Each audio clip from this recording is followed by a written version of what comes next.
지금 북한이 충격에서 헤어나오지 못하고 있습니다. 김정은이 총애하던 북한의 핵심 과학자가 남한으로 도주했기 때문입니다. 그런데 한 가지 이상한 점이 있었습니다. 그는 만삭의 아내와 어린 딸을 북한에 남겨두고 혼자 왔다는 것입니다. 모두가 그를 가족을 버린 비겁한 배신자라고 욕했습니다. 하지만 2년 후 모든 진실이 밝혀졌을 때 사람들은 경악했습니다. 대체 그 2년 동안 무슨 일이 있었던 걸까요? 지금부터 그 충격적인 진실을 공개합니다. 사연자의 보호를 위해 세부 사항은 각색되었음을 다시 한번 알려드립니다. 저는 강혜원입니다. 북한 양강도 해산시 제3중학교에서 수학을 가르쳤습니다. 지금은 서울의 한 중학교에서 아이들과 함께 웃으며 수업하고 있지만 그날의 악몽은 아직도 생생합니다. 영하 32도. 그날 아침 교실 온도계가 가리킨 숫자였습니다. 선생님, 손가락이 안 움직여요. 첫 시간 수업에 들어갔을 때 맨 앞줄 경진이가 떨리는 목소리로 말했습니다. 장갑을 낀 채로도 연필을 잡을 수 없을 만큼 추웠죠. 난방이 끊긴 지 47일째였습니다. 칠판에 2차 방정식을 적으려는데 갑자기 뒤에서 쿵 하는 소리가 들렸습니다. 선생님, 유리가 쓰러졌어요. 돌아보니 맨 뒷줄 여학생이 바닥에 쓰러져 있었습니다. 입술이 파랗게 질려 있었죠. 또야, 이번 주에만 3번째야. 옆자리 아이가 무덤덤하게 말했습니다. 굶어서 쓰러지는 게 일상이 된 교실. 35명 중 18명만 출석했고 그마저도 반은 조는 상태였습니다. 유리를 부축해 일으키는데 제 몸에서도 이상한 신호가 왔습니다. 갑자기 속이 울렁거리며 구토가 올라왔죠. 임신 3달. 아직 아무에게도 말하지 못한 비밀이었습니다. 선생님도 괜찮으세요? 아이들이 걱정스러운 눈빛으로 저를 봤습니다. 괜찮아. 유리를 보건실로 데려가자. 하지만 보건실이라고 해봐야 찬물과 소금이 전부였습니다. 약은 6개월 전에 떨어졌고 보건 선생님도 영양실조로 자주 결근했죠. 교실로 돌아와 수업을 이어가려 했지만 경진이가 손을 들었습니다. 선생님, 솔직히 물어봐도 돼요? 그럼 뭐든 물어봐. 수학 배워서 뭐해요? 어차피 우리는 여기서 굶어 죽을 텐데. 순간 교실이 조용해졌습니다. 모두가 저를 바라봤죠. 14살 아이의 입에서 굶어 죽는다는 말이 나오는 현실. 경진아, 수학은? 대답하려는 순간 경진이의 눈이 뒤집어지며 책상으로 고꾸라졌습니다. 이마에서 피가 흘렀습니다. 경진아, 정경진. 달려가 아이를 안았는데 너무 가벼웠습니다. 뼈만 남은 몸. 14살이 아니라 8살 같은 몸무게였죠. 그때였습니다. 제 뱃속에서 또 다른 생명이 꿈틀거렸습니다. 이 아이도 이렇게 될까? 공포가 엄습했습니다. 선생님, 경진이가 사흘째 아무것도 못 먹었대요. 반장 순심이가 울먹이며 말했습니다. 어머니가 아파서 장마당도 못 나가고 집에 먹을 게 하나도 없대요. 아이들이 하나둘 주머니를 뒤지기 시작했습니다. 누군가는 말린 무 조각을, 누군가는 강냉이 2알을 꺼냈죠. 가진 게 없으면서도 나누려는 마음들. 선생님, 저희가 모은 거예요. 경진이 깨어나면 주세요. 눈물이 났습니다. 이 아이들이 살아야 할 세상은 이런 곳이 아닌데. 방과 후 경진이네 집을 찾아갔습니다. 문을 열자 충격적인 광경이 펼쳐졌습니다. 어머니는 뼈만 남은 채 누워 있었고 6살 남동생은 벽지를 뜯어먹고 있었습니다. 선생님, 죄송해요. 경진이가 폐를 끼쳐서. 어머니, 이게 뭐예요? 당장 병원에 가셔야. 병원이요? 돈이 어디 있다고. 집에 돌아오는 길, 압록강이 보였습니다. 꽁꽁 원강 너머로 중국의 불빛들이 환하게 빛나고 있었죠. 같은 하늘 아래 누군가는 배불리 먹고 있을 텐데. 여보, 얼굴이 왜 그래? 집에 들어서자 남편 석진이 물었습니다. 해산물리학연구소 연구원인 남편도 하루 한 끼로 버티고 있었죠. 경진이가 교실에서 쓰러졌어요. 머리를 다쳤는데 병원도 못 가고. 또 아이가 쓰러진 거야? 남편의 얼굴이 어두워졌습니다. 석진, 우리 둘째가 생겼어요. 갑작스러운 고백에 남편이 얼어붙었습니다. 뭐라고? 지금? 3달이에요. 이 아이가 이런 세상에 태어나야 하나요? 남편이 제 손을 꼭 잡았습니다. 눈에 눈물이 고였죠. 혜원아, 내가 방법을 찾을게. 우리 아이들은 이렇게 살게 하지 않을 거야. 첫째 세린이가 잠든 방을 바라보며 우리는 한참을 침묵했습니다. 7살 세린이도 또래보다 작았죠. 제대로 먹지 못해서 이 나라는 미래가 없어. 남편이 갑자기 말했습니다. 위험한 발언이었죠. 조용히 해요. 벽에도 귀가 있다고. 아니, 더는 못 참겠어. 핵무기 만드는 데 쓸 돈으로 아이들이나 먹였으면. 남편은 물리학자였지만 실제로는 핵무기 개발에 동원되고 있었습니다. 내가 하는 연구가 뭔지 알아? 더 많은 사람을 죽이는 무기를 만드는 거야. 우리 아이들은 굶어 죽어가는데 그날 밤 저는 일기장에 적었습니다. 오늘 경진이가 쓰러졌다. 내일은 누가 쓰러질까? 내 뱃속의 아이도 언젠가는 아니다. 이 아이만큼은 다르게 살게 하고 싶다. 자유롭게 숨쉬고 배불리 먹고 마음껏 공부할 수 있는 곳에서. 일주일 후 충격적인 일이 일어났습니다. 혜원, 나 중국 단동에 출장을 가야 해. 남편이 갑자기 말했습니다. 연구 자재를 구하러 간다고 위에서 지시가 내려왔어. 뭔가 이상했습니다. 남편의 눈빛이 평소와 달랐죠. 사흘이면 돌아올게. 세린이 잘 부탁해. 공항으로 떠나는 남편을 배웅하며 왜인지 불안감이 엄습했습니다. 조심해서 다녀와요. 그리고 응? 사랑해요. 남편이 잠시 멈춰 서더니 저를 꼭 안았습니다. 나도 사랑해. 혜원아, 무슨 일이 있어도 애들 잘 부탁해. 그게 마지막이었습니다. 남편이 떠난 후 저는 다시 교실로 돌아갔습니다. 경진이는 여전히 결석 중이었고 또 다른 아이가 영양실조로 쓰러졌죠. 칠판에 쓴 수학 공식이 흐릿하게 보였습니다. 이 공식이 아이들에게 무슨 의미가 있을까? 하지만 포기할 수 없었습니다. 적어도 교실만큼은 아이들에게 희망을 주는 공간이어야 했으니까요. 자, 오늘은 피타고라스 정리를 배워볼까? 떨리는 목소리로 수업을 시작했습니다. 그런데 그때 교실 문이 거칠게 열렸습니다. 강혜원 동무, 당장 보이부로 와. 순간 심장이 멎는 것 같았습니다. 무슨 일이 생긴 걸까요? 보이부에서의 신문은 예상보다 짧게 끝났습니다. 남편의 출장 일정을 확인하는 정도였죠. 하지만 불안감은 사라지지 않았습니다. 사흘이 지났습니다. 닷새가 지났습니다. 일주일이 지나도 남편은 돌아오지 않았습니다. 처음엔 연구소 일이 길어진 줄 알았습니다. 중국 쪽 거래가 복잡하다는 이야기를 들은 적이 있었으니까요. 하지만 열흘째 되던 날, 연구소 보이부에서 사람이 찾아왔습니다. 강혜원 동무, 남편이 언제 돌아온다고 했습니까? 차가운 목소리에 심장이 멎는 것 같았습니다. 무슨 일이 생긴 걸까요? 저는 애써 침착하게 대답했습니다. 일주일 전에 돌아온다고 했는데 아직 연락이 없습니다. 연구소에 무단 결근한 지 일주일이 넘었소. 당신 정말 모르는 거요? 무단 결근이라니. 남편은 분명 출장을 갔다고 했는데 보이부 요원의 눈빛이 날카로워졌습니다. 가택 수색을 해야겠소. 2시간 동안 집안은 뒤집어졌습니다. 서랍 하나하나, 책 한 권 한 권까지 샅샅이 뒤졌죠. 다행히 의심스러운 물건은 나오지 않았습니다. 하지만 그들이 돌아간 후 저는 불안에 떨어야 했습니다. 학교에서도 이상한 기류가 흐르기 시작했습니다. 동료 교사들이 저를 피했고 교장 선생님은 수시로 제 수업을 참관했습니다.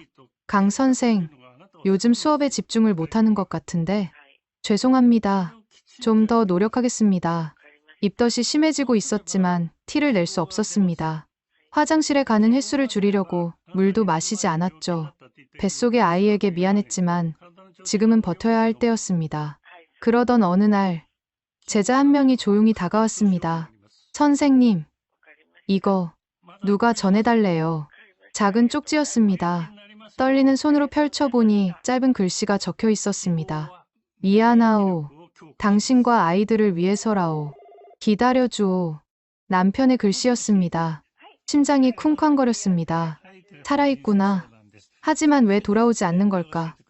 무슨 일이 생긴 걸까? 쪽지를 삼키듯 찢어버리고 화장실로 달려갔습니다. 변기에 조각들을 흘려보내며 눈물을 참았습니다. 석진은 대체 어디에 있는 걸까요? 엄마, 아빠는 언제 와요? 집에 돌아오니 세린이가 물었습니다. 7살 딸아이의 맑은 눈을 마주보기가 힘들었습니다. 곧 올 거야. 아빠가 중요한 일을 하고 있대. 무슨 일인데요? 우리 세린이가 더 행복하게 살 수 있는 일이야. 거짓말이 아니기를 바랐습니다. 정말로 그런 일이기를 간절히 바랐습니다. 한 달이 지났습니다. 이제 임신 넉 달째. 배가 조금씩 나오기 시작했고 더는 숨길 수 없을 것 같았습니다. 헐렁한 옷을 입고 항상 교재를 배 앞에 들고 다녔죠. 그러던 어느 날 새벽 문을 두드리는 소리에 잠이 깼습니다. 쿵쿵쿵. 거친 소리에 온몸이 얼어붙었습니다. 보이부다. 문 열어. 세린이를 꼭 안고 문을 열었습니다. 5명의 보이부 요원이 들이닥쳤습니다. 강혜원, 넌 체포됐다. 반역자의 가족이라는 혐의다. 반역자라니 무슨 말씀이신지. 남편 강석진이 남조선으로 도주했다. 그것도 국가 기밀을 들고 말이야. 머릿속이 하얘졌습니다. 남조선, 남편이 남한으로 갔다고? 믿을 수 없었습니다. 아니, 믿고 싶지 않았습니다. 세린이가 울기 시작했습니다. 무서워서 제 옷을 꼭 잡고 놓지 않았죠. 엄마, 엄마 가지 마. 괜찮아. 세린아, 엄마 금방 돌아올게. 하지만 그게 거짓말이라는 것을 저도 알고 있었습니다. 보이부 트럭에 실려가면서 저는 처음으로 남편을 원망했습니다. 왜 아무 말도 없이 갔을까? 왜 우리를 두고 혼자 갔을까? 보이부 지하실은 지옥 같았습니다. 차가운 콘크리트 바닥, 희미한 전구 하나, 그리고 끝없는 신문이 이어졌습니다. 남편의 도주 계획을 알고 있었지? 몰랐습니다. 정말입니다. 거짓말. 부부가 어떻게 모를 수 있어. 구타가 이어졌습니다. 배를 보호하려고 웅크렸지만 등과 머리에 가해지는 충격을 막을 수는 없었습니다. 뱃속의 아이가 무사하기를 간절히 기도했습니다. 당신도 같이 도주하려 했지. 인정해. 아닙니다. 전 학생들이 있습니다. 제가 왜 도망을 갑니까? 사흘 밤낮을 신문받았습니다. 먹지도 자지도 못한 채 버텼습니다. 입덕과 구타로 정신이 혼미해질 때쯤 한 요원이 서류를 들고 왔습니다. 남편이 남조선에서 기자회견을 했다. 북조선 핵 프로그램의 실상을 폭로했어. 이제 믿겠나? 신문 사진 속 남편은 낯설었습니다. 깔끔한 양복을 입고 기자들 앞에 선 모습이 마치 다른 사람 같았죠. 하지만 그 눈빛은 분명 제가 아는 석진이었습니다. 당신 남편 덕분에 우리나라가 국제적 망신을 당했어. 가족까지 버리고 도망간 비겁한 놈. 저는 아무 말도 할 수 없었습니다. 배신감과 분노, 그리고 이해할 수 없는 그리움이 동시에 밀려왔으니까요. 결국 혐의 없음으로 풀려났지만 모든 것이 끝났다는 것을 알았습니다. 학교에서는 즉시 해직되었고 우리 가족은 반역자 가족이라는 낙인이 찍혔습니다. 강혜원 동무는 더 이상 이 도시에 있을 수 없소. 내일까지 짐을 싸시오. 추방 명령이 떨어졌습니다. 어디로 가야 하는지, 어떻게 살아야 하는지 아무것도 알려주지 않았습니다. 그저 사라지라는 것뿐이었죠. 집으로 돌아와 세린이를 꼭 안았습니다. 아이는 사흘 동안 할머니 댁에 맡겨져 있었는데 무서워서인지 계속 울기만 했습니다. 엄마, 이제 아빠 안 와? 우리 나쁜 사람이야? 7살 아이의 질문에 가슴이 찢어졌습니다. 뭐라고 대답해야 할까요? 아빠가 우리를 위해 먼저 길을 찾으러 갔다고. 아니면 우리를 버렸다고? 그날 밤, 저는 작은 보따리를 쌌습니다. 교과서 몇 권과 사진 한 장, 그리고 남편이 남긴 마지막 편지. 사랑하는 혜원, 언젠가 이해해 주길. 우리 아이들이 자유롭게 숨 쉴 수 있는 곳에서 만나자. 이제야 그 의미를 조금은 알 것 같았습니다. 하지만 당장 내일을 어떻게 살아야 할지 막막했습니다. 임신 넉 달의 몸으로 어린 딸과 함께 추방지로 가야 한다니. 창밖으로 해산의 불빛들이 하나둘 꺼지고 있었습니다. 저 멀리 압록강 너머 중국의 불빛은 여전히 환했죠. 내일이면 우리는 어디로 가게 될까요? 그리고 정말로 다시 만날 수 있을까요? 다음 날 새벽 보이부 트럭이 왔습니다. 빨리 타, 꿈을 대지 말고. 세린이 손을 잡고 트럭에 올랐습니다. 어디로 가는지도 모른 채 덜컹거리는 트럭에 몸을 맡겼죠. 하지만 예상과 달리 트럭은 시내를 벗어나지 않았습니다. 오히려 보이부 청사로 다시 향하고 있었습니다. 잠깐, 왜 다시 보이부로? 새로운 지시가 내려왔다. 당분간 감시거주다. 감시거주. 추방보다는 나은 걸까요? 아니면 더 나쁜 걸까요? 보이부 청사 뒤편의 작은 숙소로 안내되었습니다. 방 2개짜리 작은 집이었는데 놀랍게도 이미 누군가 살고 있었습니다. 오늘부터 여기서 같이 지내게 될 거다. 보이부 요원 한 명과 그의 가족이었습니다. 우리를 24시간 감시하기 위해 같은 집에서 살게 된 것이죠. 김철수 대원, 35살 정도로 보이는 남자였습니다. 불편하게 해서 미안하오. 하지만 이것도 다 국가를 위한 일이니 이해해 주시오. 그의 아내와 아들도 있었습니다. 아들은 세린이와 비슷한 또래로 보였죠.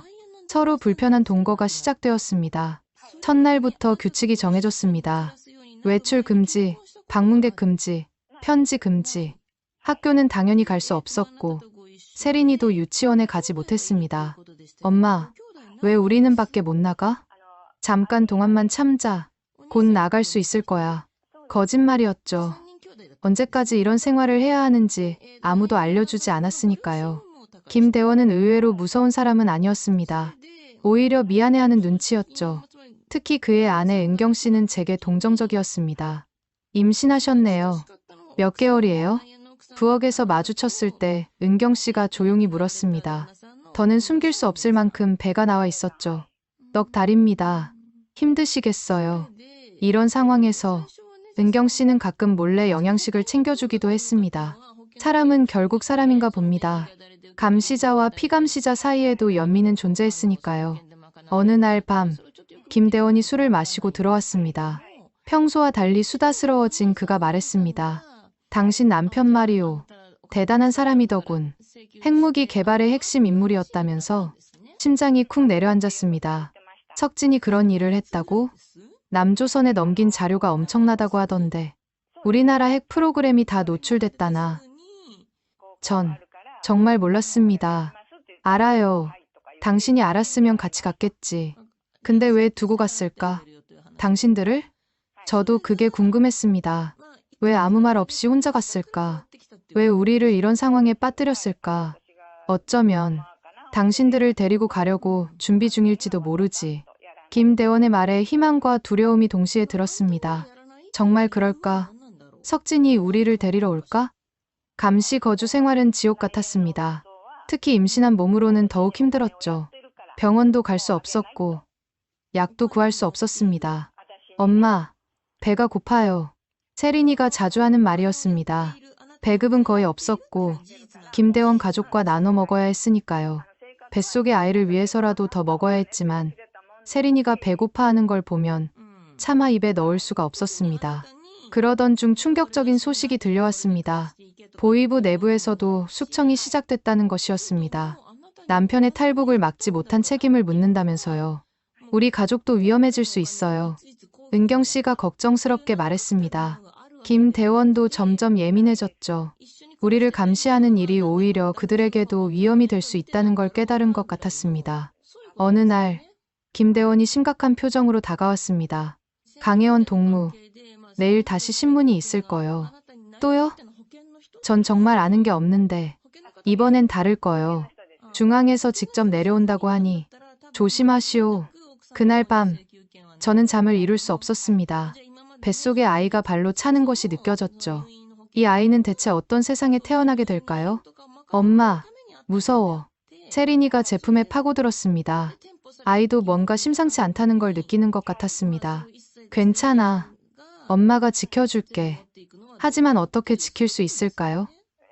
저 자신도 지킬 수 없는 상황에서 다음 날 아침 예고된 대로 중앙보위부 요원들이 왔습니다. 차가운 눈빛의 남자들이 저를 데려갔죠.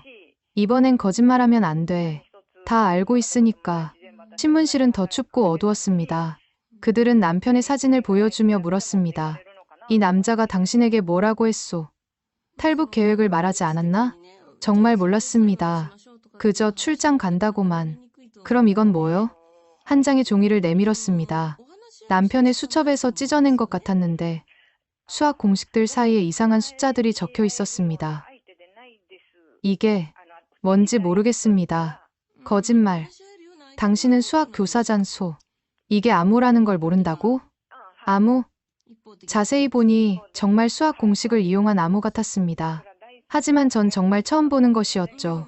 남편이 당신에게 가르쳐주지 않았나? 만약의 경우를 대비해서? 아닙니다. 전 정말 그때 갑자기 배가 아프기 시작했습니다. 스트레스 때문인지 아이가 위험한 건지 식은땀이 흘렀습니다. 어디 아프시오? 요원 중 한 명이 당황한 듯 물었습니다. 병원에 가야 할 것 같습니다. 임신했소? 고개를 끄덕이자 그들도 당황했습니다. 임신한 여자를 어떻게 다뤄야 할지 모르는 눈치였죠. 결국 그날 신문은 중단되었습니다. 하지만 집으로 돌아온 후에도 배 아픔은 계속되었습니다. 의사를 불러야 해요. 은경 씨가 걱정스럽게 말했지만 김대원은 난감한 표정이었습니다. 허가를 받아야 하는데 아이가 위험할 수도 있어요. 은경 씨의 간청 끝에 겨우 의사를 부를 수 있었습니다. 늙은 의사는 간단히 진찰한 후 말했습니다. 스트레스로 인한 조기 진통 증상입니다. 절대 안정이 필요해요. 하지만 이런 상황에서 어떻게 안정을 취할 수 있겠습니까? 언제 또 끌려갈지, 언제 추방될지 모르는 상황에서 며칠 후 뜻밖의 소식이 들려왔습니다. 추방 명령이 다시 내려왔소. 이번엔 진짜요. 김대원의 표정이 복잡했습니다. 안도와 걱정이 섞인 얼굴이었죠. 어디로 가게 되나요? 백암군 상고리요. 거기서 알아서 사시오. 백암군. 들어본 적도 없는 곳이었습니다. 교통도 끊기고 전기도 없는 오지라고 했죠. 임신한 몸으로 거기까지 어떻게. 은경 씨가 걱정했지만 선택의 여지는 없었습니다. 떠나기 전날 밤, 은경 씨가 몰래 찾아왔습니다. 이거 가져가세요. 작은 봉투였습니다. 안에는 중국 돈 몇 장과 비타민이 들어 있었죠. 저희 남편이 압수한 당신 물건 중 일부예요. 미안해요. 이것밖에. 눈물이 났습니다. 감시자의 아내가 보여준 작은 친절이 가슴을 울렸습니다. 고맙습니다. 정말 고맙습니다. 다음 날 새벽, 우리는 다시 트럭에 올랐습니다. 이번에는 정말로 미지의 세계로 향하는 길이었죠. 세린이는 제품에서 잠들어 있었고 뱃속의 아이는 여전히 꿈틀거렸습니다. 트럭이 해산을 벗어나자 익숙한 풍경들이 사라졌습니다. 점점 깊은 산속으로 들어가고 있었죠. 과연 우리는 그곳에서 살아남을 수 있을까요? 그리고 정말로 언젠가는 자유를 찾을 수 있을까요? 트럭이 멈춘 곳은 문명과 완전히 단절된 곳이었습니다. 백암군 깊은 산골, 전기도 없고 수도도 없는 마을, 운막 같은 집들이 띄엄띄엄 서 있었고 사람들의 눈빛은 죽어 있었습니다. 여기서 내려. 저 집이 너희가 살 곳이다. 보위부 요원이 가리킨 곳은 집이라 부르기도 민망한 흙집이었습니다. 지붕은 구멍이 나 있었고 문은 나무 판자로 대충 막아놓은 상태였죠. 엄마, 여기서 살아요? 세린이의 물음에 답할 수 없었습니다. 어떻게 임신 5개월의 몸으로 이런 곳에서 살 수 있을까요? 빨리 들어가. 일주일에 한 번씩 확인하러 올 테니 도망갈 생각하지 마. 트럭이 떠나고 나자 정막이 흘렀습니다. 바람 소리와 새 소리만이 들릴 뿐이었죠. 집 안은 더 참담했습니다. 흙바닥에 가마니가 깔려 있었고 부엌이라곤 돌로 대충 만든 아궁이가 전부였습니다. 일단 청소부터 하자. 세린이와 함께 집을 치우기 시작했습니다. 임신한 몸으로 무거운 것을 들 수는 없었지만 가만히 있을 수도 없었죠. 그때 누군가 다가왔습니다. 마른 체구의 할머니였습니다. 새로운 사람이구나. 반역자 가족이라며? 경계의 눈빛이었지만 그래도 사람이 반가웠습니다. 네, 저희는 말 안 해도 알아. 여기 오는 사람들은 다 사연이 있지. 애까지 뵌 몸으로 고생이 많구나. 할머니는 우리를 딱하게 여기는 것 같았습니다. 물은 저 아래 계곡에서 길어와야 해. 장작은 산에서 주워오고 먹을 건 알아서 구해야지. 막막했습니다. 물을 길어오는 것도 장작을 구하는 것도 모두 일이었죠. 임신한 몸으로 어떻게 해야 할지. 엄마, 배고파요. 가져온 식량은 며칠치밖에 없었습니다. 어떻게든 먹을 것을 구해야 했죠. 다음 날부터 세린이와 함께 산에 올랐습니다. 나물이라도 캐야 했으니까요. 하지만 초겨울의 산에는 먹을 만한 것이 별로 없었습니다. 아줌마, 뭐 캐려고? 마을 아이들이 다가왔습니다. 여기 아이들도 영양실조로 마른 몸이었지만 산에서 사는 법을 알고 있었죠. 도토리는 저기 참나무 아래 찾아봐. 칡뿌리는 저 언덕에 있어. 아이들의 도움으로 조금씩 먹을 것을 구할 수 있었습니다. 하지만 임신한 몸에 필요한 영양과는 거리가 멀었죠. 밤이 되면 추위가 엄습했습니다. 장작이 없어 온 식구가 한 이불에 들어가 서로의 체온으로 버텼습니다. 엄마, 아빠 보고 싶어. 세린이가 울먹였습니다. 저도 눈물이 났지만 참았습니다. 엄마가 울면 아이는 더 불안해할 테니까요. 아빠도 우리 보고 싶어 할 거야. 곧 만날 수 있을 거야. 거짓말 같은 위로였지만 그것만이 우리를 지탱하는 희망이었습니다. 열흘쯤 지났을 때 뜻밖의 일이 일어났습니다. 새벽에 문을 두드리는 소리가 들렸습니다. 보이부인가 싶어 심장이 쿵쾅거렸죠. 저, 강혜원 선생님 맞으시죠? 문을 열자 젊은 여자가 서 있었습니다. 낯선 얼굴이었지만 어딘가 절박해 보였죠. 누구시죠? 저를 기억 못하시겠지만 3년 전 선생님 제자였어요. 양정희입니다. 정희, 기억났습니다. 수학을 유독 잘했던 학생이었죠. 대학에 갔다고 들었는데 선생님 여기 계신다는 소문을 듣고 며칠을 찾아다녔어요. 정희는 작은 보따리를 내밀었습니다. 안에는 쌀과 된장, 그리고 비타민이 들어 있었죠. 이게 어떻게 선생님이 저희한테 해주신 거에 비하면 아무것도 아니에요. 선생님 덕분에 저는 대학도 가고 눈물이 쏟아졌습니다. 이런 곳까지 찾아와 준 제자의 마음이 너무 고마웠습니다. 근데 선생님, 들으셨어요? 선생님 남편분이 네, 남조선에서 큰일을 하고 계시다고 탈북자들 돕는 일을 하신대요. 특히 가족 있는 사람들을. 심장이 뛰기 시작했습니다. 석진이 우리를 잊지 않았구나. 우리를 데리러 올 준비를 하고 있구나. 정희가 떠난 후 희망이 생겼습니다. 버텨야 한다. 이 아이가 태어날 때까지만이라도 버텨야 한다. 하지만 겨울은 점점 깊어갔고 생활은 더욱 힘들어졌습니다. 이제 임신 6개월, 배가 많이 나와 움직이기도 힘들었죠. 어느 날 배가 심하게 아프기 시작했습니다. 조산기가 있는 것 같았죠. 할머니, 도와주세요. 이웃 할머니가 달려왔습니다. 아이고, 다리 차지도 않았는데 빨리 누워. 하지만 병원은 고사하고 산파도 없는 마을이었습니다. 할머니도 당황한 기색이 역력했죠. 참아야 해. 지금 낳으면 아이가 위험해. 이를 악물고 참았습니다. 뱃속의 아이를 위해, 그리고 언젠가 만날 자유를 위해. 다행히 진통은 가라앉았지만 불안은 계속되었습니다. 이런 곳에서 아이를 낳아야 한다니. 그러던 중 또 다른 소식이 들려왔습니다. 마을에 숨어 지내던 다른 추방자가 전해준 이야기였습니다. 요즘 탈북 루트가 있다는 소문이 돌아 돈만 있으면. 정말이에요? 압록강 상류 쪽에 브로커들이 있대. 위험하지만 성공한 사람들도 있다고. 희망과 두려움이 교차했습니다. 탈북. 그것은 목숨을 건 도박이었죠. 하지만 이대로 있다가는 엄마, 나 계속 여기 살아야 해? 세린이의 말에 결심이 섰습니다. 이 아이들을 위해서라도 시도해야 한다. 자유를 찾아야 한다. 그날부터 준비를 시작했습니다. 은경 씨가 준 중국 돈을 아껴두었고 정희가 가져다 준 식량으로 체력을 비축했습니다. 임신 7개월이 되었을 때 드디어 기회가 왔습니다. 보이부 감시가 뜸해진 틈을 타 마을을 빠져나온 한 남자가 찾아왔습니다. 강혜원 선생님, 맞습니까? 누구시죠? 남편분이 보낸 사람입니다. 드디어 때가 왔습니다. 가슴이 두근거렸습니다. 정말일까?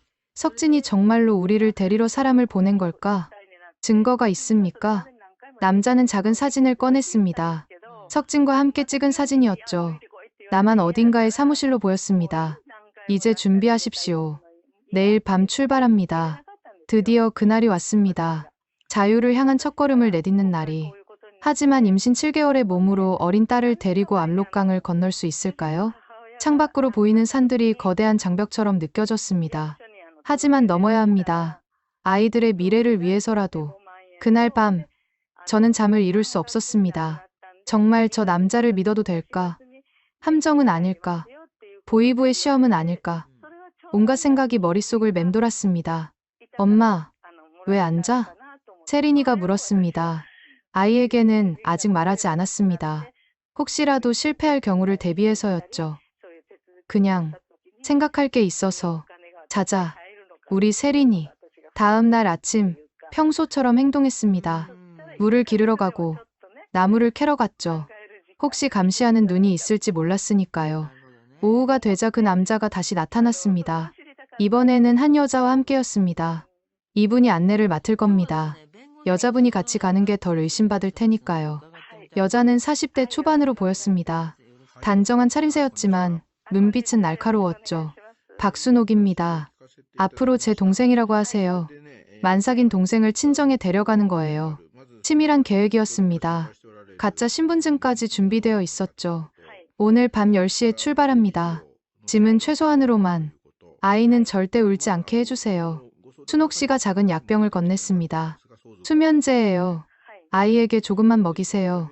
위험한 구간을 지날 때 필요할 겁니다. 아이에게 약을 먹인다는 게 마음에 걸렸지만 선택의 여지가 없었습니다. 저녁이 되자 작은 보따리를 쌌습니다. 사진 몇 장과 옷까지. 그리고 정희가 준 비타민. 그게 전부였죠. 세리나, 오늘 밤에 여행을 갈 거야. 여행. 어디로? 아빠가 있는 곳으로. 아이의 눈이 반짝였습니다. 정말. 아빠 만나러 가? 응. 그런데 비밀이야. 아무한테도 말하면 안 돼. 세린이는 고개를 끄덕였습니다. 7살이지만 상황의 심각성을 어렴풋이 느끼는 것 같았죠. 밤 10시, 약속한 장소로 갔습니다. 춘옥 씨가 기다리고 있었습니다. 따라오세요. 말은 최대한 삼가고요. 어둠 속을 걸었습니다. 임신한 몸으로 산길을 걷는 것은 고통스러웠지만 이를 악물고 따라갔죠. 2시간쯤 걸었을까요? 작은 트럭이 기다리고 있었습니다. 빨리 타세요. 트럭 짐칸에는 이미 몇 명이 타고 있었습니다. 모두 탈북을 시도하는 사람들이었죠. 쉿! 조용히 하세요. 검문이 있을 수 있어요. 트럭이 달리기 시작했습니다. 덜컹거릴 때마다 배가 당겼지만 참았습니다. 세린이를 꼭 안고 있었죠. 새벽 2시쯤 트럭이 멈췄습니다. 여기서부터는 걸어가야 해요. 압록강까지 1시간 정도예요. 1시간. 평소라면 아무것도 아니지만 지금 제 상태로는 영원처럼 느껴졌습니다. 제가 도와드릴게요. 같이 탈북하려던 젊은 남자가 제 짐을 들어주었습니다. 사람들의 따뜻한 마음이 고마웠죠. 드디어 압록강이 보였습니다. 달빛에 반짝이는 얼음강. 그 너머는 중국이었죠. 잠깐, 뭔가 이상해요. 춘옥 씨가 멈춰 섰습니다. 평소와 다른 기운이 느껴진다고 했죠. 모두 숨을 죽였습니다. 바람 소리만이 들릴 뿐이었습니다. 경비대 교대 시간이 좀 이상하네. 기다려봐요. 30분쯤 기다렸을까요? 드디어 신호가 왔습니다. 지금이에요. 빨리. 일행이 얼음 위로 뛰기 시작했습니다. 저도 세린이 손을 잡고 걸었죠. 아니, 걸으려고 했습니다. 으아, 발을 내딛는 순간 미끄러졌습니다. 배를 보호하려고 손으로 바닥을 짚었지만 충격이 전해졌죠. 괜찮아요? 춘옥 씨가 달려와 저를 부축했습니다. 네, 괜찮아요. 가요, 빨리. 일어서서 다시 걸었습니다. 얼음은 생각보다 미끄러웠고 곳곳에 금이 가 있었죠. 조심해. 얼음이 약한 곳이 있어. 누군가 외쳤습니다. 그 순간 발밑에서 쩍 하는 소리가 들렸습니다. 엄마. 세린이가 제 손을 꽉 잡았습니다. 괜찮아. 괜찮아. 계속 가자. 반쯤 왔을 때였습니다. 갑자기 손전등 불빛이 보였습니다. 해쳐. 북한 경비대다. 순간 모두가 얼어붙었습니다. 잡히면 끝이었죠. 특히 저 같은 임산부는 이쪽으로. 춘옥 씨가 저를 끌고 얼음 뒤로 숨었습니다. 세린이 입을 막고 숨을 죽였죠. 손전등 불빛이 가까워졌습니다. 심장이 터질 것 같았습니다. 뱃속의 아이도 놀랐는지 발길질을 했죠. 그때였습니다. 야, 오늘은 이상 없다. 돌아가자. 다른 경비병의 목소리였습니다. 믿기지 않았지만 정말로 그들이 돌아가고 있었습니다. 미리 돈을 준 경비대예요. 빨리 가요. 춘옥 씨의 말에 모두 다시 뛰기 시작했습니다. 드디어 중국 땅에 발을 디뎠을 때 다리에 힘이 풀렸습니다. 해냈어요. 우리가 해냈어요. 누군가 조용히 외쳤습니다. 하지만 아직 끝이 아니었죠. 여기서 안심하면 안 돼요. 중국 공안도 위험해요. 빨리 안전가옥으로 가야 해요. 다시 걷기 시작했습니다. 중국 쪽 협력자가 기다리고 있었죠. 수고하셨습니다. 이제 차로 이동합니다. 봉고차에 올라탔습니다. 난방이 된 차 안이 천국 같았죠. 선생님, 특별히 조심하셔야 해요. 임신 중이시니까요. 운전사가 말했습니다. 선생님 남편분이 정말 애타게 기다리고 계십니다. 꼭 안전하게 모셔가겠습니다. 석진의 이름을 듣자 눈물이 났습니다. 정말로 그가 이 모든 것을 준비한 거구나. 엄마, 이제 아빠 만날 수 있어? 세린이가 졸린 목소리로 물었습니다. 응. 조금만 더 가면 만날 수 있어. 하지만 아직 갈 길이 멀다는 것을 알고 있었습니다. 중국을 거쳐 제3국으로, 그리고 한국으로 새벽 5시쯤 안전가옥에 도착했습니다. 평범한 중국 농가였죠. 일단 여기서 며칠 쉬면서 다음 일정을 준비할 겁니다. 순옥 씨가 설명했습니다. 그런데 몸은 정말 괜찮으세요? 아까 넘어지셨을 때 걱정스러운 눈빛이었습니다. 사실 배가 계속 당기고 있었지만 말할 수 없었죠. 괜찮아요. 조금만 쉬면 될 것 같아요. 따뜻한 방에 누웠습니다. 세린이는 제 옆에서 곤히 잠들었죠. 해냈다. 정말로 우리가 해냈다. 하지만 동시에 두려움도 밀려왔습니다. 이제 정말로 돌아갈 수 없는 강을 건넌 것이죠. 창밖으로 중국의 아침 해가 떠오르고 있었습니다. 북한에서 보던 것과 같은 해였지만 왠지 다르게 느껴졌습니다. 자유를 향한 첫걸음을 뗀 것입니다. 하지만 아직 갈 길이 멀었죠. 과연 우리는 무사히 한국까지 갈 수 있을까요? 그리고 정말로 석진을 다시 만날 수 있을까요? 배를 쓰다듬으며 기도했습니다. 이 아이가 자유로운 땅에서 태어날 수 있기를. 안전가옥에서 이틀을 보냈습니다. 중국 공안의 단속이 심해져서 당분간 움직일 수 없다고 했죠. 매일 순옥 씨가 상황을 확인하러 나갔다 돌아왔습니다. 오늘도 검문이 심해요. 특히 임산부나 아이 동반자를 집중 단속한대요. 불안했습니다. 이대로 잡히면 어떻게 될까? 북송되면 뱃속의 아이는. 걱정 마세요. 우리도 대비책이 있어요. 순옥 씨가 가방에서 뭔가를 꺼냈습니다. 중국 여권 2개였죠. 선생님은 제 동생 왕메일이, 세린이는 왕샤오롱이에요. 중국 교포라고 하면 돼요. 정교하게 만들어진 위조 여권이었습니다. 사진도 이미 바뀌어 있었죠. 중국말은 걱정 마세요. 최대한 말을 아끼면 돼요. 임신 후기라 몸이 안 좋다고 하면 이해할 거예요. 사흘째 되는 날 새벽, 드디어 출발했습니다. 몽골로 가는 국제선 버스를 탈 거예요. 가장 안전한 루트예요. 몽골. 순옥 씨가 설명을 이어갔습니다. 몽골은 탈북자를 한국으로 보내주는 나라예요. 거기까지만 가면 안전해요.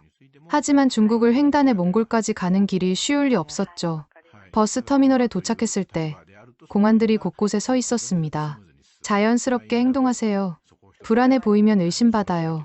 세린이 손을 잡고 천천히 걸었습니다. 다리가 후들거렸지만 애써 태어난 척했죠. 여권 검사합니다. 공안이 다가왔습니다. 순옥 씨가 자연스럽게 여권을 건넸죠. 어디 가는 거요? 언니가 몽골에 살아요. 동생이 애 낳으러 가는 길이에요.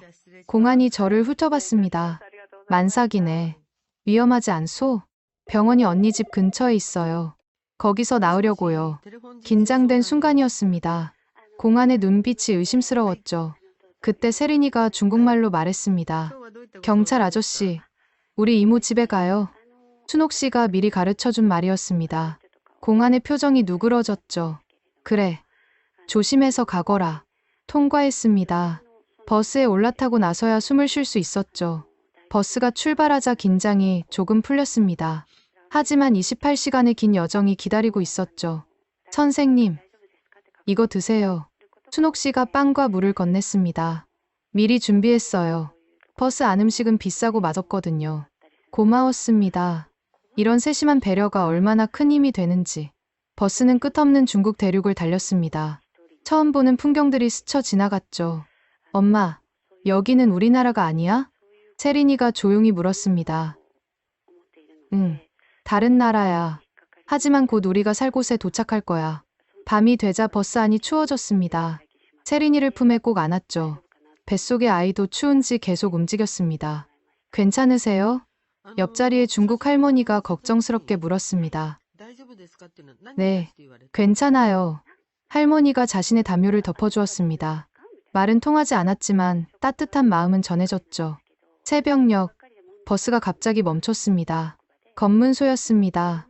전원 신분증 검사, 짐 검사, 공안들이 버스에 올라왔습니다. 순옥 씨가 제 손을 꽉 잡았죠. 침착하세요. 아무 일 없을 거예요.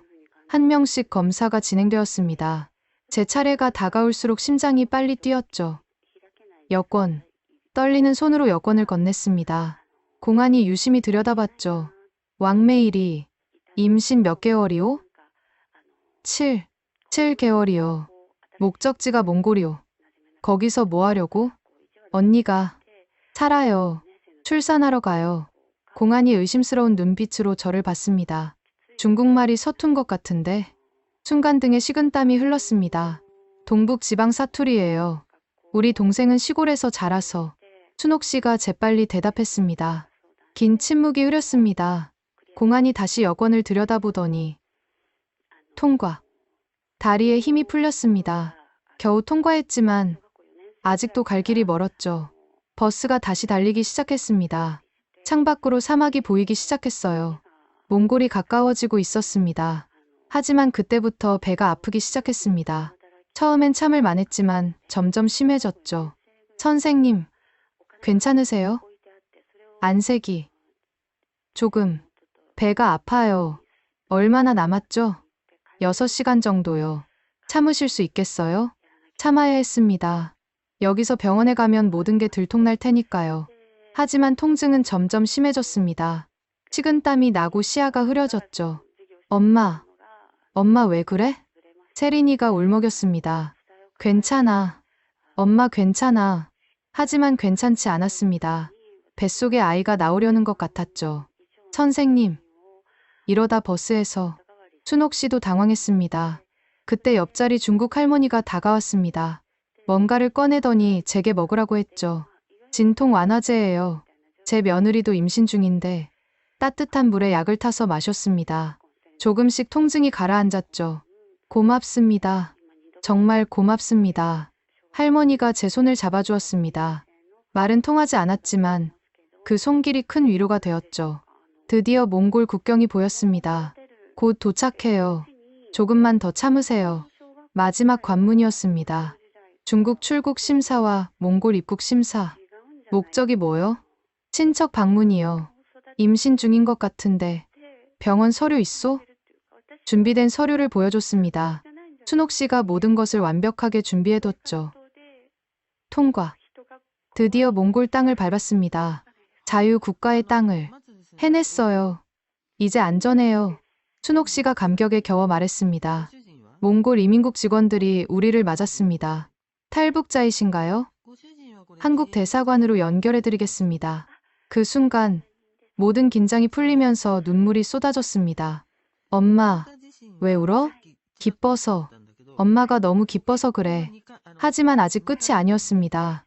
진짜 놀라운 일은 이제부터 시작이었죠. 몽골 울란바토르의 한국 대사관. 처음으로 태극기를 마주했을 때의 그 감정을 어떻게 표현할 수 있을까요? 북한에서는 적대국의 상징이라고 배웠던 그 깃발이 이제는 희망의 상징이 되어 있었습니다. 강혜원 씨 맞으십니까? 대사관 직원이 따뜻하게 맞아주었습니다. 남편분이 정말 애타게 기다리고 계십니다. 연락드리겠습니다. 남편과 통화할 수 있다니. 손이 떨려 수화기를 제대로 잡을 수가 없었습니다. 여보세요. 석진이? 혜원아. 정말 혜원이 맞아? 무사한 거야? 2년 만에 듣는 남편의 목소리. 눈물이 멈추지 않았습니다. 왜 아무 말도 없이 갔어요? 미안해. 정말 미안해. 설명할 시간이 없었어. 보이부가 이미 눈치채고 있었거든. 먼저 와서 길을 만들어야 했어. 우리 세린이도 있고. 그리고 알아. 다 알고 있어. 둘째 가진 것도 알아. 국정원에서 모든 정보를 전해줬어. 국정원. 그때 처음으로 그 이름을 들었습니다. 지금부터 국정원에서 모든 것을 도와줄 거야. 안전하게 한국으로 올 수 있을 거야. 전화를 끊고 나니 대사관 직원이 설명을 이어갔습니다. 내일 서울행 비행기를 탈 예정입니다. 하지만 그 전에 처리할 일이 있어요. 무슨 일인지 물으니 위장 신분을 만들어야 한다고 했습니다. 중국 국적자로 위장해서 가야 안전합니다. 만약에 사태에 대비해서요. 또 다른 가짜 신분. 하지만 이번에는 자유를 위한 마지막 위장이었죠. 그런데 선생님, 건강 상태가 걱정됩니다. 병원에 가보시는 게. 배는 여전히 가끔 아팠지만 비행기를 놓칠 수는 없었습니다. 괜찮아요. 한국 가서 치료받을게요. 그날 밤 대사관 숙소에서 잤습니다. 깨끗한 침대, 따뜻한 이불. 믿기지 않는 현실이었죠. 엄마, 내일 정말 아빠 만나? 세린이가 기대에 찬 눈빛으로 물었습니다. 응, 내일이면 아빠 만날 수 있어. 하지만 불안감은 가시지 않았습니다. 정말 무사히 한국에 갈 수 있을까? 다음 날 아침, 공항으로 향했습니다. 잠시만요, 강씨. 대사관 직원이 불렀습니다. 이분들이 동행하실 겁니다. 국정원에서 나온 분들이에요. 2명의 한국인이 서 있었습니다. 평범한 관광객처럼 보였지만 눈빛은 예사롭지 않았죠. 안녕하세요. 김수연입니다. 이분은 박진우 요원이고요. 서울까지 안전하게 모시겠습니다. 국정원 요원들. 영화에서나 보던 사람들이 제 앞에 서 있었습니다. 중국 당국이 여전히 탈북자들을 추적하고 있습니다. 공항에서 특히 조심해야 해요. 공항에 도착하자 긴장감이 맴돌았습니다. 곳곳에 중국 공안으로 보이는 사람들이 있었죠. 자연스럽게 행동하세요. 저희가 주변을 살필게요. 체크인 카운터로 갔습니다. 베이징 경유 서울행이시네요. 여권 주세요. 직원이 여권을 확인하는 동안 숨이 막힐 것 같았습니다. 임신 중이신가요? 의사소견서 있으신가요? 준비된 서류를 제출했습니다. 모든 것이 완벽했지만 여전히 불안했죠. 탑승권 나왔습니다. 좋은 여행 되세요. 첫 관문을 통과했습니다. 하지만 진짜 위험은 베이징 경유 때였죠. 베이징 공항에서 갈아탈 때가 가장 위험해요.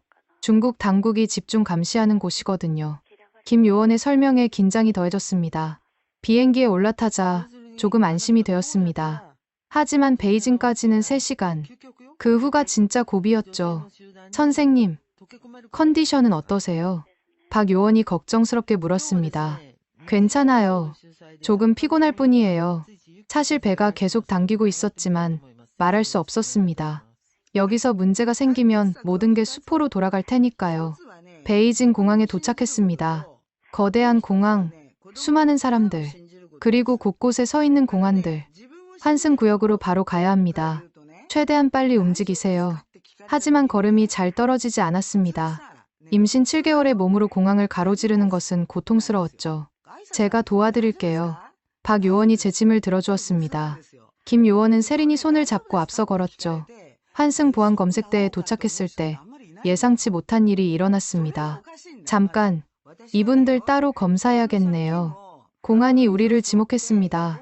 왜죠? 문제 있나요? 김 요원이 침착하게 물었습니다. 임산부와 아이 동반자는 별도 검사 규정이 있어요. 이쪽으로 오세요. 별도 검사실로 가는 길. 다리가 후들거렸습니다. 괜찮아요. 침착하세요. 김 요원의 속삭임에도 불안은 가시지 않았습니다. 검사실에서 공안이 서류를 꼼꼼히 확인했습니다. 한국인이신가요? 네. 관광 마치고 돌아가는 길입니다. 이 임산부는요? 제 처제입니다. 중국 교포인데 한국에서 출산하려고요.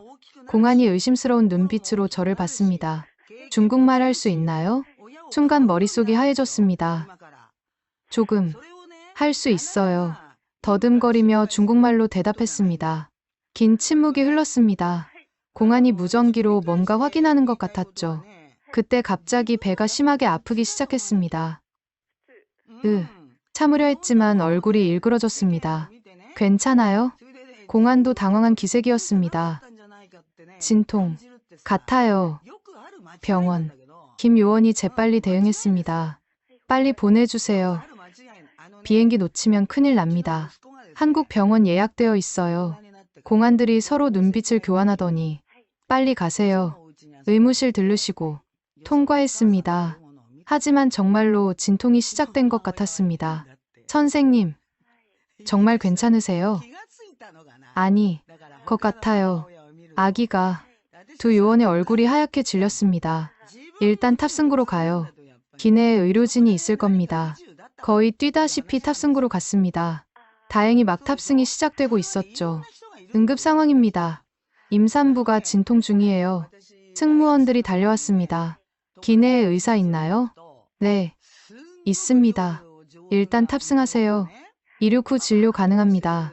비행기에 올라타자마자 승무원들이 비즈니스석으로 안내했습니다. 편하게 누우세요. 의사 선생님 오실 겁니다. 이륙을 기다리는 시간이 영원처럼 느껴졌습니다. 진통은 점점 심해졌고 식은땀이 흘렀죠. 엄마, 세린이가 무서워하며 제 손을 잡았습니다. 괜찮아. 엄마 괜찮아. 드디어 비행기가 이륙했습니다. 중국 영공을 벗어나는 순간 김 요원이 말했습니다. 이제 안전합니다. 국제 영공이에요. 그 말을 듣는 순간 긴장이 풀리면서 눈물이 쏟아졌습니다. 의사가 와서 진찰했습니다. 조기 진통 증상이네요. 약 처방해 드릴게요. 한국 도착까지는 견딜 수 있을 겁니다. 약을 먹고 조금 진정되자 창밖을 봤습니다. 구름 위의 세상, 자유로운 하늘. 선생님, 곧 도착합니다. 남편분이 공항에서 기다리고 계실 거예요. 김 요원의 말에 가슴이 두근거렸습니다. 2년 만의 재회, 그리고 새로운 삶의 시작. 비행기가 고도를 낮추기 시작했습니다. 승객 여러분, 곧 인천국제공항에 도착합니다. 기내 방송이 나오자 믿기지 않았습니다. 정말로 우리가 한국에 도착하는 걸까? 자유 대한민국에? 비행기가 활주로에 닿는 순간 심장이 터질 것 같았습니다. 인천국제공항에 도착했습니다. 대한민국에 오신 것을 환영합니다. 기내 방송을 듣자 눈물이 났습니다. 정말로 도착한 것입니다. 자유의 땅에. 선생님, 저희가 먼저 내려서 확인하고 오겠습니다. 김 요원과 박 요원이 먼저 내렸습니다. 잠시 후 다시 올라와 말했죠. 모든 준비가 되어 있습니다. 내리시죠. 비행기에서 내리자 대한민국 국정원 직원들이 기다리고 있었습니다. 강혜원 선생님, 환영합니다. 저는 국정원 탈북자 지원팀 이성준입니다. 정중한 인사와 함께 별도 통로로 안내받았습니다. 일반 입국 심사를 거치지 않고 바로 이동했죠. 남편분이 기다리고 계십니다. 그리고 이 팀장이 잠시 말을 멈추더니 미소를 지었습니다. 산부인과 의료진도 대기 중입니다. 혹시 모를 상황에 대비해서요. 국정원의 세심한 배려에 놀랐습니다. 모든 것이 준비되어 있었던 것이죠. 별도 대기실 문이 열리자 그곳에 남편이 서 있었습니다. 혜원아, 석진, 2년 만의 재회. 서로를 부둥켜 안고 한참을 울었습니다. 미안해. 정말 미안해. 너무 힘들었지? 왜 아무 말도 없이. 보위부가 이미 내 연구 자료를 의심하고 있었어. 시간이 없었어. 먼저 와서 너희를 데려올 준비를 해야 했어. 이제야 모든 퍼즐이 맞춰졌습니다. 남편은 우리를 버린 게 아니라 구하기 위해 먼저 길을 만든 것이었죠. 아빠. 세린이가 아빠에게 뛰어들었습니다. 우리 세린이 많이 컸구나. 아빠가 정말 보고 싶었어. 가족이 다시 모인 순간 이 팀장이 조용히 다가왔습니다. 감동적인 순간이지만 선생님 건강부터 확인해야 할 것 같습니다. 공항 내 의료시설로 이동했습니다. 산부인과 전문의가 진찰을 시작했죠. 임신 28주, 조기 진통 증상이 있으시네요. 지금까지 오시느라 정말 고생 많으셨어요. 의사의 따뜻한 말에 또 눈물이 났습니다. 아기는 건강한가요? 네. 다행히 아기는 건강합니다. 하지만 안정이 필요해요. 바로 병원으로 모시겠습니다. 그때 이 팀장이 놀라운 이야기를 들려주었습니다. 사실 저희가 선생님 가족을 6개월 전부터 주시하고 있었습니다. 네. 남편분이 저희에게 도움을 요청하셨거든요. 북한 내부 협력자들을 통해 선생님 상황을 계속 파악하고 있었죠. 충격적이었습니다. 그 모든 과정을 국정원이 지켜보고 있었다니. 압록강 도강 때도 저희가 개입했습니다. 북한 경비대 일부를 매수했고 안전한 시간대를 선택했죠. 그럼 순옥 씨도? 네. 저희 협력자입니다. 전문 훈련을 받은 분이죠. 모든 것이 계획된 작전이었습니다. 우연이 아니라 치밀한 구출 작전이었던 것이죠. 왜 진작 말씀 안 하셨어요? 혹시라도 들킬 경우를 대비해서였습니다. 아무것도 모르는 상태가 오히려 안전했어요. 병원으로 가는 차 안에서 남편이 그동안의 이야기를 들려주었습니다. 한국에 와서 처음엔 막막했어. 하지만 국정원에서 정말 많이 도와줬어. 직업 훈련도 받고 지금은 연구소에서 일하고 있어. 그동안 우리 생각 많이 했어? 매일매일 했지. 특히 세린이가 아빠라고 부르던 목소리가 계속 들렸어. 서울의 거리가 창밖으로 스쳐 지나갔습니다. 높은 빌딩들, 화려한 네온사인. 북한과는 완전히 다른 세상이었죠. 병원에 도착하자 VIP 병실로 안내받았습니다. 모든 비용은 정부에서 지원됩니다. 편하게 치료받으세요. 이 팀장의 말에 또 한 번 놀랐습니다. 대한민국이 탈북민을 이렇게까지 돌봐준다니. 그리고 이것도 전해드립니다. 작은 봉투를 건넸습니다. 안에는 신분증이 들어있었죠. 임시 신분증입니다. 정식 주민등록은 하나원 교육 후에 받으실 거예요. 강혜원, 대한민국 국민. 그 신분증을 보며 실감이 났습니다. 이제 정말로 대한민국 국민이 된 것이구나. 엄마, 우리 이제 여기서 살아? 세린이가 물었습니다. 응, 이제 여기가 우리 나라야. 그럼 학교도 다닐 수 있어? 그럼 마음껏 공부할 수 있어. 아이의 눈이 반짝였습니다. 그날 밤 병실에서 가족이 함께 모여 있었습니다. 둘째는 이름 뭐로 지을까? 남편이 물었습니다. 자유롭게 태어날 아이니까 자유와 관련된 이름이면 좋겠어요. 그래, 자유로운 새벽, 새벽이는 어때? 가족의 웃음소리가 병실에 울려 퍼졌습니다. 창밖으로 서울의 야경이 보였습니다. 불빛 하나하나가 희망처럼 반짝였죠. 혜원아, 정말 고생했어. 이제 아무 걱정하지 마. 내가 다 지킬게. 남편의 말에 기대어 눈을 감았습니다. 자유, 드디어 찾은 자유. 하지만 동시에 북한에 남은 가족들과 제자들이 떠올랐습니다. 그들은 아직도 그곳에서 고통받고 있겠죠. 언젠가는 그들도 자유를 찾을 수 있겠죠? 남편이 제 손을 꼭 잡았습니다. 그럴 거야. 분명히 그런 날이 올 거야. 이제 새로운 삶이 시작됩니다. 하지만 이게 끝이 아니라는 것을 알고 있었습니다. 적응해야 하고, 다시 일어서야 하고, 무엇보다 다시 아이들을 가르치는 교사가 되어야 했으니까요. 일주일 후, 무사히 둘째를 출산했습니다. 건강한 여자아이예요. 축하드립니다. 자유 대한민국에서 태어난 첫 울음소리. 그 순간의 감동은 말로 표현할 수 없었습니다. 새벽아, 우리 새벽이 아이를 품에 안았을 때 북한에서의 고통스러운 기억들이 주마등처럼 스쳐 지나갔습니다. 하지만 이제 이 아이는 자유롭게 숨 쉴 수 있습니다. 정말 대단하세요. 그런 상황에서 아이를 지켜내시다니. 간호사의 말에 눈물이 났습니다. 퇴원 후 국정원에서 마련해준 임시 거처로 갔습니다. 작지만 깨끗한 아파트였죠. 한 달 동안 여기서 지내시면서 적응하세요. 그 후 하나원으로 가실 겁니다. 이 팀장의 설명이 이어졌습니다. 하나원은 탈북민 정착 교육기관입니다. 석 달 동안 한국 사회 적응 교육을 받으실 거예요. 교육이라는 말에 긴장이 되었습니다. 과연 잘 적응할 수 있을까? 걱정 마세요. 선생님은 이미 충분히 강하신 분이니까요. 그렇게 새로운 생활이 시작되었습니다. 처음엔 모든 것이 낯설었습니다. 리모컨 하나도 어떻게 작동하는지 몰랐고, 인터넷이라는 것도 처음이었죠. 엄마, 이거 봐. TV에서 뭐든지 볼 수 있어. 세린이는 금세 적응했습니다. 아이들은 정말 놀라운 적응력을 가지고 있었죠. 남편은 매일 연구소에 출근했습니다. 북한의 과학기술 정보를 분석하는 일을 해. 월급도 괜찮아. 당신이 가져온 정보가 그렇게 중요했어? 응. 북한 핵 프로그램의 실체를 알리는 데 큰 도움이 됐대. 남편의 결단이 헛되지 않았다는 게 다행이었습니다. 한 달 후, 하나원에 입소했습니다. 강혜원 씨는 특별반에 배정됐습니다. 교사 경력이 있으신 분들을 위한 반이에요. 특별반에는 저처럼 북한에서 교사였던 사람들이 여럿 있었습니다. 저는 평양에서 영어 교사였어요. 전 함흥에서 역사를 가르쳤습니다. 서로의 사연을 나누며 금세 친해졌습니다. 같은 아픔을 겪은 사람들이라 그런지 서로를 이해하는 게 쉬웠죠. 하나원 교육은 체계적이었습니다. 한국의 정치, 경제, 사회 시스템부터 일상생활에 필요한 것들까지. 특히 인상 깊었던 건 심리치료 프로그램이었습니다. 탈북 과정에서 겪은 트라우마를 치유하는 게 중요해요.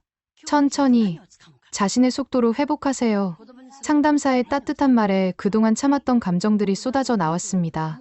제자들이 아직도 그곳에서 굶주리고 있을 텐데 선생님이 살아서 여기 계신 것만으로도 희망이 됩니다. 언젠가 그들에게도 자유가 올 거예요. 교사 재교육 프로그램도 있었습니다. 한국의 교육 시스템은 북한과 많이 달라요. 창의성과 인성교육을 중시하죠. 처음엔 당황스러웠습니다.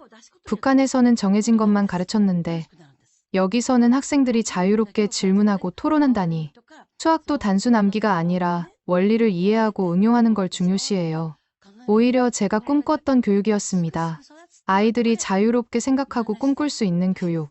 석 달의 교육이 끝날 무렵 국정원 담당자가 찾아왔습니다. 선생님, 교사 자격 취득을 위한 특별 프로그램이 있습니다. 지원하시겠어요? 정말요? 다시 교사가 될 수 있다고요? 네. 북한 교사 경력을 인정받아 단축 과정으로 자격증을 취득할 수 있어요. 꿈만 같았습니다. 다시 아이들을 가르칠 수 있다니. 하나원을 수료하고 서울의 작은 아파트를 배정받았습니다. 진짜 우리 집. 북한에서는 상상도 못했던 일이었죠. 이제 정말 시작이구나. 남편이 말했습니다. 응. 새로운 시작. 하지만 현실은 녹록지 않았습니다. 동네 사람들의 시선이 부담스러웠고 말투 때문에 탈북자라는 게 금세 들통났죠. 엄마, 친구들이 나보고 말투가 이상하대. 세린이도 학교 적응에 어려움을 겪었습니다. 하지만 포기할 수 없었습니다. 이 자유를 위해 너무 많은 것을 걸었으니까요. 교사 자격 취득을 위한 공부를 시작했습니다. 한국 수학 교육 과정은 이렇게 구성되어 있어요. 처음엔 어려웠지만 점점 재미있어졌습니다. 특히 인상 깊었던 건 수학적 사고력을 기르는 교육이었죠. 단순 계산이 아닌 문제 해결 능력을 키우는 것. 이게 진짜 교육이구나. 6개월의 과정을 마치고 시험을 봤습니다. 합격 발표 날 손이 떨려 마우스를 제대로 클릭할 수 없었습니다. 합격이야. 당신 합격했어. 남편이 먼저 확인하고 소리쳤습니다. 대한민국 수학 교사 자격증. 그 자격증을 손에 쥐었을 때 북한에서부터 지금까지의 모든 여정이 스쳐 지나갔습니다. 선생님, 축하드려요. 국정원 담당자가 전화를 걸어왔습니다.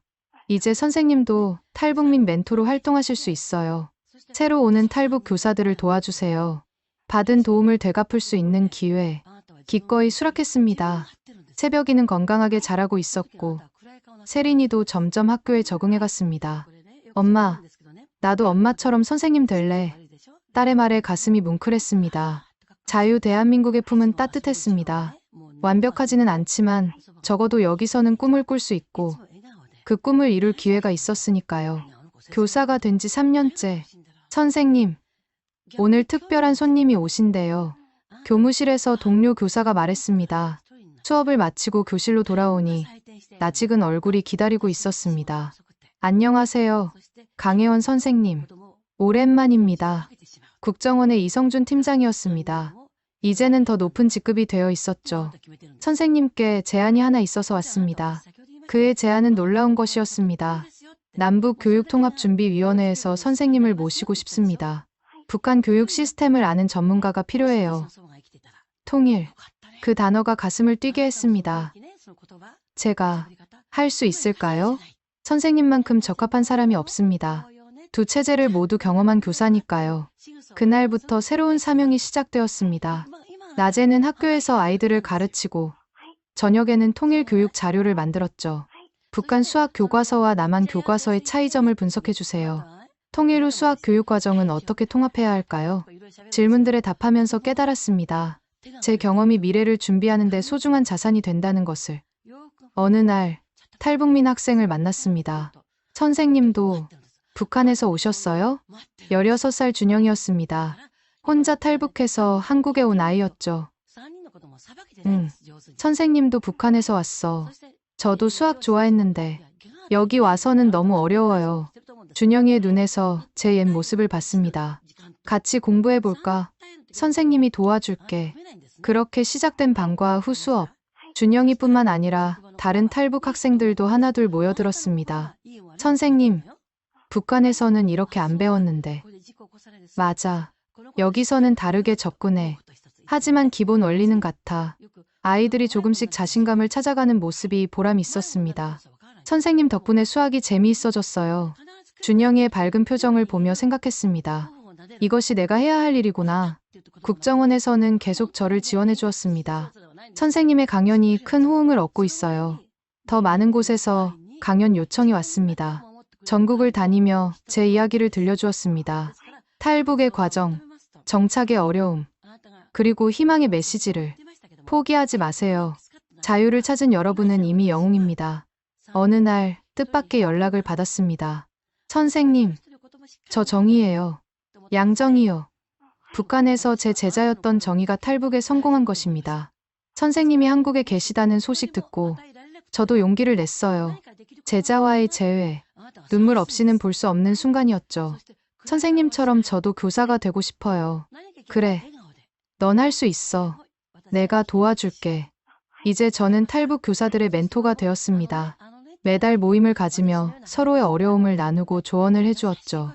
한국 학부모들과 소통하는 게 제일 어려워요. 처음엔 나도 그랬어. 하지만 진심은 통해 시간이 흐를수록 네트워크는 커졌습니다.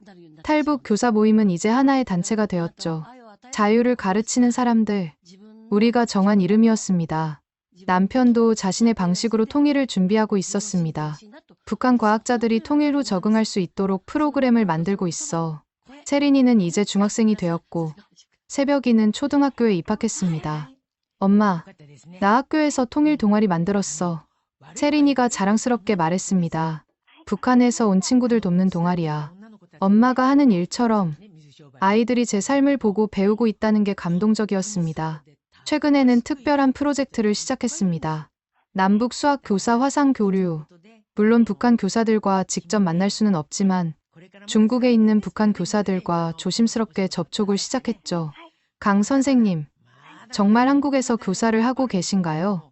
화면 너머의 그들은 믿기지 않는다는 표정이었습니다. 네, 여기서는 자유롭게 가르칠 수 있어요. 언젠가 함께 가르칠 날이 오기를 바랍니다.